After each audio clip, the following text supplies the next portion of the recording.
Good morning dear students.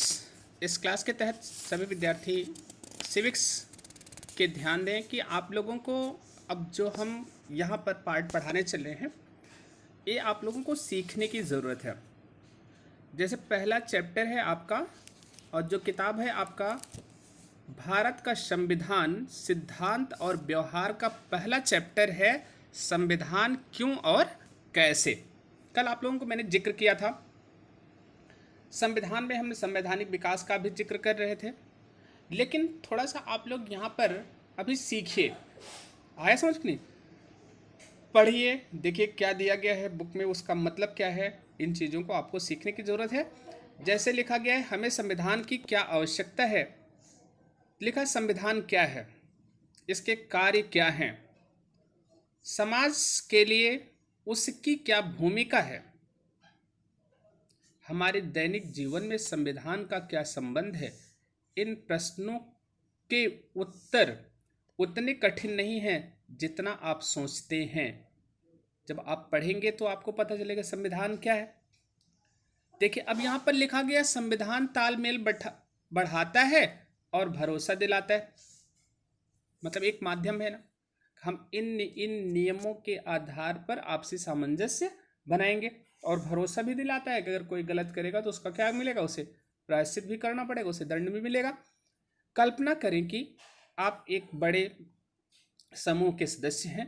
अब imagine करिए, बैठ के आप थिंक करिए कि मतलब बड़े समूह का मतलब कम से कम 500 लोग हैं। जैसे मान लीजिए एक स्कूल आपको हमने बता दिया समूह है, आप उसको स्कूल के क्या है, मेंबर हैं।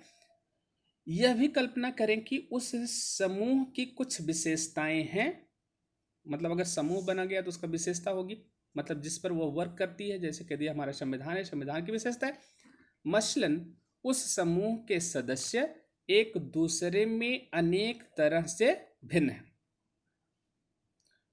उनकी अलग अलग धार्मिक निष्ठाएं हैं, उनमें कुछ हिंदू, कुछ मुसलमान, कुछ ईसाई और कुछ ऐसे भी हैं जो किसी धर्म को नहीं मानते।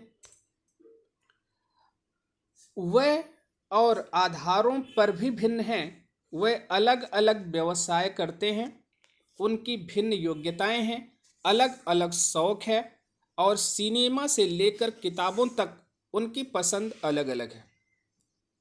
उनमें कुछ धनी तो कुछ गरीब हैं, कुछ लोग बूढ़े तो कुछ जवान हैं। कल्पना करें कि ऐसे समूह के सदस्यों में जीवन के विभिन्न पहलुओं को लेकर विवाद है, जैसे किसी व्यक्ति को कितनी संपत्ति रखने की इजाजत होनी चाहिए, क्या सभी बच्चों को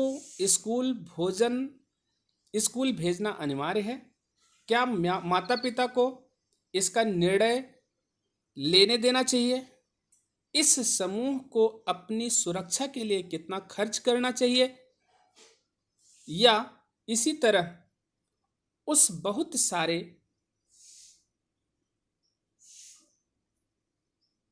पार्क बनवाने चाहिए उस जगह पर, क्या इस समूह को अपनी ही कुछ सदस्यों के विरुद्ध भेदभाव करना देना चाहिए। भिन्न भिन्न लोग इनमें से प्रत्येक प्रश्न का अलग अलग उत्तर देंगे, लेकिन अपनी विभिन्नताओं के बावजूद भी इस समूह को एक साथ रहना है।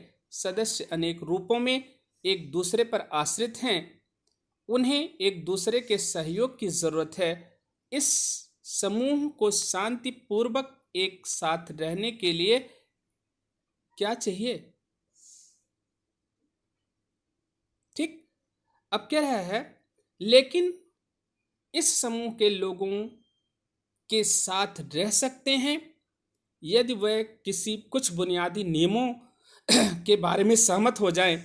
इस समूह को ऐसी नियम क्यों चाहिए? कल्पना करें कि बुनियादी नियमों के अभाव में क्या होगा।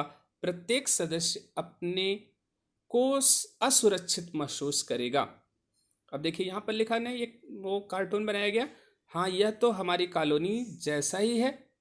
क्या आपके गांव, शहर या कॉलोनी में भी ऐसे ही समूह हैं? यहाँ पर देखिए, यह समूह तो बहुत कुछ हमारे गांव के लोगों जैसा है। अब एक समूह आप लोग मतलब इमेजिन करिए और उसके बारे में लिखिए। जो प्रश्न यहाँ पर दिया गया है उसका भी उत्तर जानने की कोशिश करिए। आप अपना विचार दीजिए कि यहाँ पर क्या होना चाहिए। ठीक, क्योंकि पॉलिटिकल साइंस विचारधारा बनाती है, विचारधारा क्रिएट करती है। तो आप लोग विचारधारा को समझें और क्रिएट करें, बाकी तो समझना आसान है।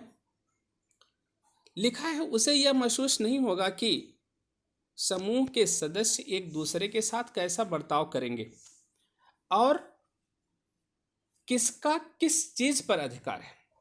किसी भी समूह को सार्वजनिक रूप से मान्यता प्राप्त कुछ बुनियादी नियमों की आवश्यकता होती है जिसे समूह के सभी सदस्य जानते हों, ताकि आपस में एक न्यूनतम समन्वय बना रहे। लेकिन ये नियम केवल पता ही नहीं होने चाहिए, वरन उन्हें लागू भी किया जाना चाहिए। यदि नागरिकों को यह विश्वास न हो कि दूसरे नागरिक भी उन नियमों का पालन करेंगे, तो उनके पास भी उन नियमों का पालन करने का कोई अधिकार नहीं होगा। लेकिन जब यह कहा जाता है कि उन नियमों को न्यायालय में लागू किया जाएगा, तो इससे सभी को विश्वास हो जाता है और लोग भी इन नियमों का पालन करेंगे, क्योंकि ऐसा ना करने पर उन्हें दंड दिया जाएगा। देखिए, कुल मिलाकर के एक तरफ हम लेके जा रहे हैं, संविधान की तरफ जा रहा है कि हमारा देश है। अब पूरे देश को हम एक समूह मान लें। यहाँ पर विभिन्न जातियों के लोग हैं, विभिन्न धर्मों के लोग हैं, स्त्री हैं, पुरुष हैं, कुछ ऐसे भी हैं जो धर्म को नहीं मानते हैं। ठीक है, कुछ ऐसे कन्फ्यूजन है जो सभी धर्मों को मान लेते हैं, मंदिर में भी जाते हैं, मस्जिद में भी जाते हैं, गिरजाघर में भी जाते हैं, ठीक है, गुरुद्वारा में भी जाते हैं। मतलब उनका किसी धर्म से कोई भेदभाव नहीं। तो और क्या है, हम नियमों को मानते भी हैं। अब गाड़ी निकाल के चल रहे हैं तो हम हेलमेट लगा लिए। हेलमेट क्यों लगा लिए? ऐसा थोड़ी है जरूरी है हम हेलमेट नहीं लगाएंगे दूसरे का सर फूटेगा। सर तो मेरा फूटेगा, बट पनिशमेंट हम ही को देना पड़ता है। आया समझ नहीं? तो एक नियम बनाया गया ना संचालित करने के लिए। जैसे अगर हम समाज की इकाई है, समाज की अंग है, तो हमें भी स्वस्थ रहना उतना ही आवश्यक है जितना कि मतलब हमारे समूह के अन्य सदस्यों का। क्योंकि अगर एक एक सदस्य कमजोर होता जाएगा, टूटता जाएगा, तो समूह जो हमारा समाज है, जो हमारा समूह है, वो भी क्या होता जाएगा? कमजोर होता जाएगा।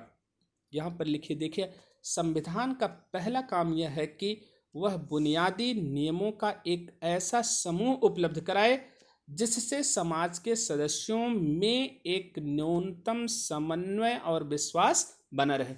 आज केवल आपको यही इतना याद करना है, संविधान का पहला काम क्या है। तो पहला काम, वह बुनियादी नियमों का एक ऐसा समूह उपलब्ध कराए जिससे समाज के सदस्यों में एक न्यूनतम समन्वय और विश्वास बना रहे। ओके, इसीलिए देखिए हमारे संविधान में हमने आपको बताया, प्रीमेम्बल आपको बताया गया, मतलब प्रस्तावना, मूल अधिकार बताया गया, नीति निर्देशक तत्व बताया गया, मौलिक कर्तव्य बताए गए। ये ऐसा थोड़ी नहीं केवल एक व्यक्ति के लिए है, मतलब ये देश पे रहने वाले सभी व्यक्तियों के लिए है। अब लिखा है, खुद करें और सीखें। लिखा है, पुस्तक के इस भाग में दिए गए विचारों को अपनी कक्षा में प्रयोग करें। पूरी कक्षा वाद विवाद करके उन निर्णयों पर पहुंचने की कोशिश करें जो इस सत्र में सभी पर लागू होंगे। ये निर्णय निम्नलिखित के बारे में हो सकते हैं। कक्षा प्रतिनिधि का चुनाव कैसे हो? कक्षा प्रतिनिधि, क्लास रिप्रेजेंटेटिव, ठीक है। अब शॉर्ट फॉर्म में इसको CR भी बोलते हैं, ठीक है। अब कैसे चुनाव करना है, जब आप क्लास में आएंगे तब वहां पर बताएंगे कैसे चुनाव होगा। कक्षा प्रतिनिधि पूरी कक्षा की ओर से कौन सा निर्णय ले सकता है, मतलब पहले से डिसाइड हो कि कौन कौन सा निर्णय लेगा। क्या ऐसे भी निर्णय हैं जिन्हें कक्षा प्रतिनिधि पूरी कक्षा से परामर्श किए बिना नहीं ले सकता? ये भी हो सकता है कि निर्णय उसे मतलब क्या करना पड़ेगा, परामर्श करना पड़ेगा। यदि और लोग उससे सहमत हों तो आप इससे और बातें, मतलब कक्षा में जैसे पिकनिक और यात्राओं के लिए जैसे पैसे जुटाने की योजना, अपने संसाधनों का साझा प्रयोग आदि में जोड़ सकते हैं। इसका ध्यान रहे कि इसमें वह बातें भी हो जिन पर पहले मतभेद रहा हो। मतलब अगर मतभेद कोई रहा हो तो उसको बातचीत के माध्यम से उसको समाप्त करना। यदि आवश्यकता पड़े तो इन निर्णयों को कैसे बदला जाए। अब संविधान संशोधन किया जाता है ना, इन सभी निर्णय को कागज पर लिख लें और उसे नोटिस बोर्ड पर लगाएं। इन निर्णयों को लेने में आपको किन कठिनाइयों का क्या करना पड़ेगा, सामना करना पड़ेगा। आया समझ में? सामना करना पड़ा। क्या विभिन्न छात्रों में इस पर मतभेद था? उन मतभेदों को आपने कैसे सुलझाया? क्या इस प्रक्रिया में से पूरी कक्षा को कुछ लाभ हुआ? तो आप लोगों को इतना आज पढ़ना है, बस केवल इतना याद कितना करना है कि संविधान का पहला काम क्या है। अगला जो हम आगे का टॉपिक पढ़ाएंगे उसमें रहेगा कल निर्णय निर्माण शक्ति की विशिष्टताएं। इतना आज आप लोग पढ़ेंगे। Okay, thank you for this class.